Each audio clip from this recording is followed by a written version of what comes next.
اللہ کے نام سے شروع جو نہایت مہربان ہمیشہ رحم فرمانے والا ہے۔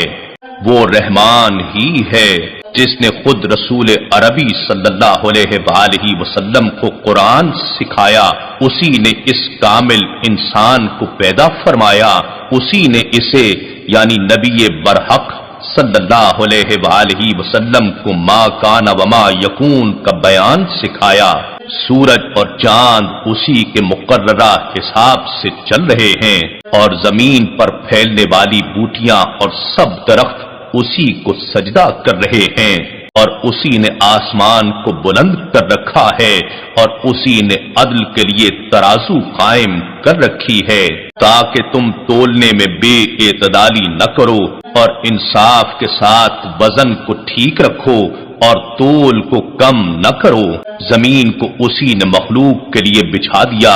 اس میں میوے ہیں اور خوشوں والی کھجوریں ہیں، اور بھوسے والا اناج ہے، اور خوشبودار پھل پھول ہیں۔ بس اے گروہ جن و انسان، تم دونوں اپنے رب کی کن کن نعمتوں کو جھٹلاؤ گے؟